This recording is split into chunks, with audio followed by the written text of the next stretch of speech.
is going on, everybody? Welcome back to Chuds BBQ. My name is Bradley Robinson, and today I'm going to show you how I made this.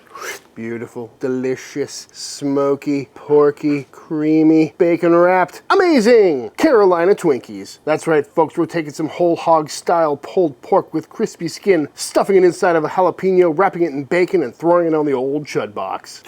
Coming up.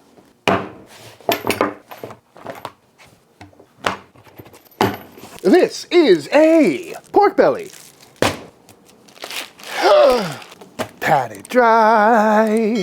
And what I got here is a pork belly, the entire pork belly. It is in fact skin on, which is exactly what we're looking for. Picked this up at my local restaurant depot that just opened up here in South Austin. Very convenient. And today we're gonna be making my version of a Carolina Twinkie. And this is something I've been thinking about for a long time, because if you're familiar with a Texas Twinkie, it's brisket and cream cheese stuffed inside a jalapeno, wrapped in bacon and smoked off. So I've often thought about what would other styles of barbecue look like in Twinkie form. And then the other day I hopped on YouTube and I saw Meat Church dropped a video called Carolina Twinkies, and I'm like, dang it, he beat me to it. But when I watched his video, he was making a recipe that he had at another restaurant, which was pimento cheese and wrapped up in sausage, kind of more like an armadillo egg, which did look absolutely fantastic. I'm gonna have to make that at some point. But for my version, we're gonna stick a little bit closer to true Carolina style barbecue. And in the Carolinas, they're doing a lot of whole hog barbecue with that crispy skin, that nice pulled pork, mop sauce, vinegar-based sauce at the end. And I think that with some cream cheese in a jalapeno wrapped in bacon, all cooked on a direct heat pit, sounds absolutely fantastic. But cooking an entire pig, doing some whole hog barbecue just to make some little Carolina Twinkies seems a little bit overkill, which is why I got a pork belly, which is my favorite part of the whole hog. Nice and juicy, you get that pork sketty, kind of stringy, tender meat, nice and fatty, and of course you get that crispy skin. So taking a look at this pork belly, it is absolutely gigantic, and we definitely don't need to cook all of this today, so I'm gonna cut this down a little bit. But before I do that, I'm gonna take a look at it and trim it up a little bit. Any bits of this unnecessary fat can come right off. And sometimes when you get a pork belly, you'll have this extra muscle right on top. You can see this, how it just kind of wants to pull away. It's just held on with a little bit of membrane, probably some spare rib meat or something like that. But I'm gonna go ahead and zip this off now because it just wants to peel up anyway, and that'll just fall off on the pit and not make for very good pork belly. So just following the natural seam. We'll keep this meat for sausage making, make some breakfast sausage or something like that. But you could leave it on, just might affect your presentation a little bit, might burn up a little bit on the cook. Stretching this out a little bit, that's looking a little bit more even. We've got this big membrane on the back. We could try and take this off if you feel like it. I'm not really feeling like doing too much butchery today, but while I'm here, might as well get this cleaned up. But definitely a good looking pork belly, good amount of meat on there. Very fatty, obviously it's pork belly, but when you're picking through these at the store, try and find some meaty ones. That's looking pretty good, pretty clean. But if we take a look at this side, got a whole bunch of fat right there, so I'll probably zip that off because we don't need all that fat on here.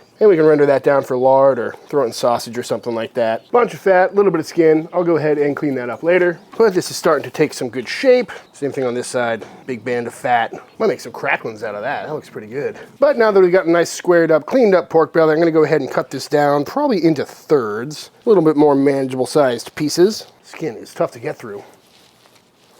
And now we've got 3 beautiful slabs of skin-on pork belly. I'll vac seal 2 of these and keep them in the fridge for the next time I want crispy belly, which probably won't be too long because it is so dang tasty. But with this big chunk of pork belly, looking like bacon already, what I really should do is park this in the fridge uncovered for a couple days to let this skin dry out a little bit, but I already didn't do that, so we're just gonna hope for the best on this one. What I am gonna do is kind of come through and scrape it a little bit, try and get any extra moisture out that I can. You can see it starting to collect on the knife a little bit. Chud scrape. Not really sure if this does much, but it's looking drier, so that's a good thing. And if you wanted to, you could go through and poke some holes in the top. That can sometimes help the fat kind of render through for the crisping up process. But I've done it both ways, don't really notice that much of a difference. I've tried the jacquard in the past, but you have to pound it so hard to get through the skin that you end up flattening the pork belly and it gets really thin. So just a couple little knife holes if you're feeling up to it. And then we'll go ahead and flip this over and get some seasoning on this meat side. And today I'm going on with some good old-fashioned Chud rub, our all-purpose rub, the OG. This rub is like 10 years old at this point. And we'll just get a nice dusting all over the meat side. Although I guess it's really not necessary for this cook because we're gonna be making pulled pork out of this, so we can chop it up and add more seasoning later, but we might as well start building those layers of flavor. Don't forget the sides, but try not to get any on the skin. And that is looking pretty much perfect to me. Let's go ahead and fire up the pit.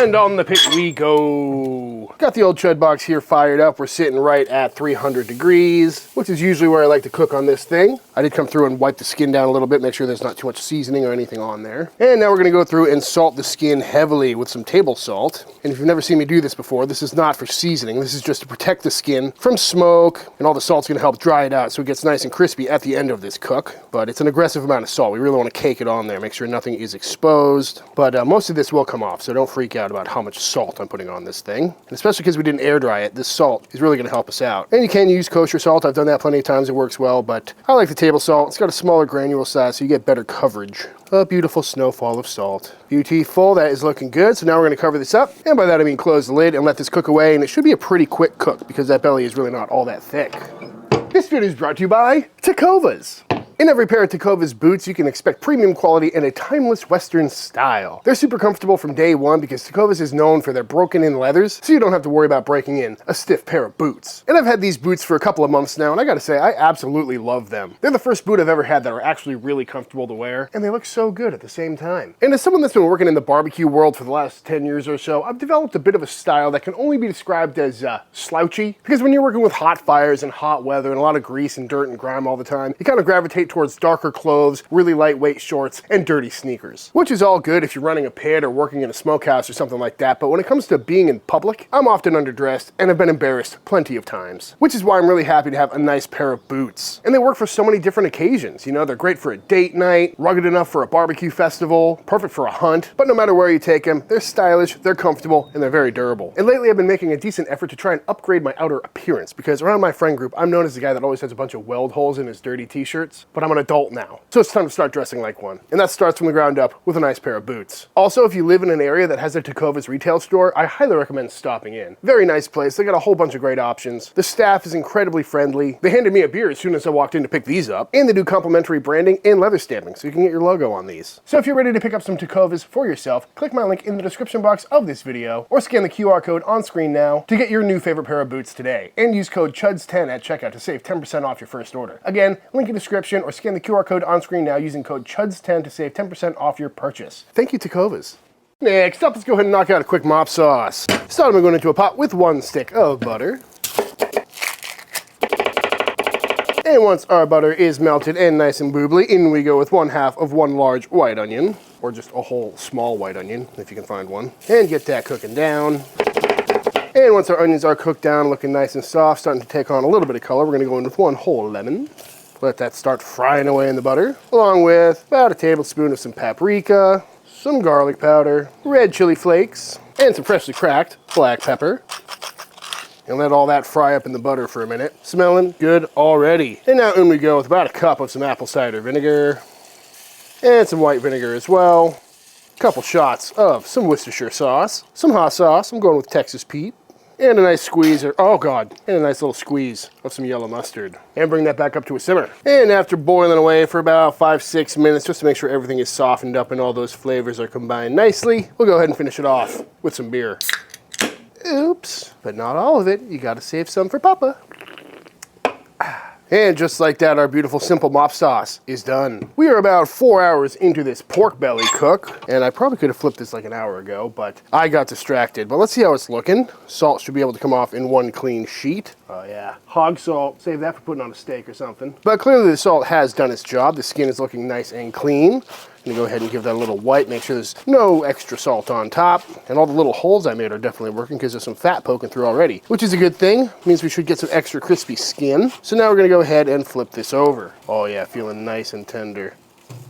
Beautiful. Little dark, probably should have flipped that like an hour ago, but should be fine because we're about to soften that up with the mop sauce. So now periodically over the next probably hour or so, I'm gonna come through and just mop this every now and again just to add some wonderful flavor, add some more steam to the pit, which is gonna perfume the meat. And this vinegar heavy sauce is gonna kind of cook on and give us that really nice direct heat, kind of salt and vinegar vibe that Chud box cooks are known for. And I'm gonna say it now, just in case it happens, but oftentimes with mop sauces, it'll kind of roll under to the edges of the skin, and the sugars from the onion and the lemon and stuff will kind of burn up a little bit. So if we get some black spots on the exterior of this thing, just know it's probably the mop sauce. But either way, this shouldn't take long. I just reloaded the coals, it's right under the skin, and we're just gonna cook it until the skin is nice and crispy while mopping periodically. So I'll check back in on this in probably an hour. hour. And just like that, after an hour, hour and a half or so, let's flip this over and see how the skin is looking. But first, we'll give it one more mop for good measure.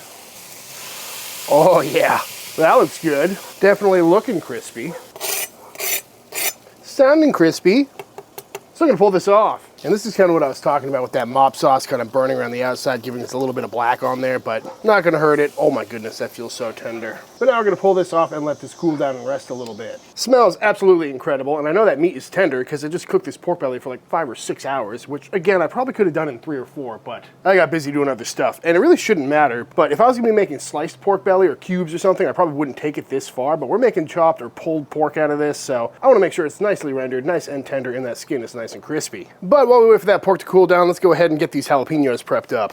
So first thing I'm going to do is just take a knife and put a nice little slit running all the way down one side of these things, obviously not going all the way through because that would be cutting it in half. But it's just a little slice like that. I'm going to make a bunch of these because we got a lot of pork belly. So here these kind of naturally want to sit and go right down the top. And essentially what we're going to do is pop these on the pit, which will soften these up as they cook down a little bit. And then we should be able to open them up and get all the seeds out. And we're leaving the tops on for a nice presentation. But I suppose if you wanted to, you could zip the top off and just kind of pipe the stuff in there. Really up to you. Some good looking jalapenos. And now, onto the chud box we go. Should not take long on here, maybe half an hour or so. But really, we're just trying to soften them up, let them cook a little bit. And if they get a little extra smoky flavor, I'm okay with that too. Beautiful. And per usual, anytime I'm making any recipe that calls for softened cream cheese, I forgot to soften my cream cheese, so we'll pop that on there, a couple blocks. That really shouldn't take long. But while I'm here, might as well throw some seasoning on there. I know smoked cream cheese was a trend for a little bit, but don't think we're gonna get much flavor on this, just trying to soften it up. We're gonna need to season it anyway, so we'll get that process started with some good old-fashioned Chuds BBQ snake bite. And after about 30, 45 minutes or so on the old chud box, these are looking good, nice and softened up. Got a little bit of blistering, and I'm okay with that. So now we're gonna grab one of these, and as you can see, it wants to open up, which will make getting all these seeds and veins and membranes out a lot easier. So I'm just gonna go ahead and grab a little offset spatula here and go ahead and scrape everything out so we have a nice cavity to fill. And you don't need to be super thorough. If you want to have a little extra heat in here, you could leave some of these veins and membranes in there, but I leave that decision up to you. I suppose you could also toss some of these seeds back in the cream cheese, but there we go, ready to be filled. So now we repeat. Beautiful. And now at long last, we can go ahead and crack into this beautiful crispy skin pork belly. Not quite sure what happened right there. I don't know. Maybe the dog got it. But to start out, we'll go ahead and pull this skin off. Beautiful, nice and crispy. Revealing some lovely, tender, succulent meat underneath. Truly, one of the best tasting things in barbecue right there. Mmm. It is so good. Smoky and perfectly seasoned. Get all the meat off the skin side. Set that aside for now. And now we can go ahead and pull apart this beautiful, tender pork sketty. I mean, just look at that. Succulent and juicy. Mmm. Truly a fantastic bite of food right there. And if you've never made yourself a big pile of pork belly pulled pork before, I highly recommend it. Oh, all that fat renders down, so it's a lot less rich than like a burn end or something. But it's still nice and tender. You get all that nice bark from the underside. We can mix that in. Ooh. This stuff makes for the best sandwiches. I'll tell you what. But as much as I love pulled pork and pulled belly, especially, we're going Carolina style, so I'm gonna go Sam Jones style on this. Oh, look at that. I want to make a pulled pork sandwich so bad. That with some coleslaw on top. But all the crunchy bits from the underside or anything that's a little too tough has now been broken up into tiny pieces, and it's just looking absolutely perfect. Scoop that over to the side, because now we need to go ahead and crunch up our lovely skin. Oops. Good God. It never gets old, folks. And now we're going to fold this right into the pork. What a magnificent sight.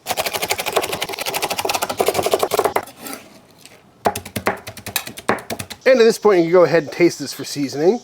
Oh yeah, that was so good. I think it needs a little bit more acidity and a little more heat, so I'm just gonna go ahead and put some more mop sauce on top. And if we get some onions or extra butter in there, then oh no. Bring that out a little bit. You could hit this with some straight up apple cider vinegar or some more hot sauce or just salt or whatever you need. But I can tell that this is gonna be super tasty. And a minute since I made a good pile of chopped pork like this, but I'm loving how that's looking. Taste test.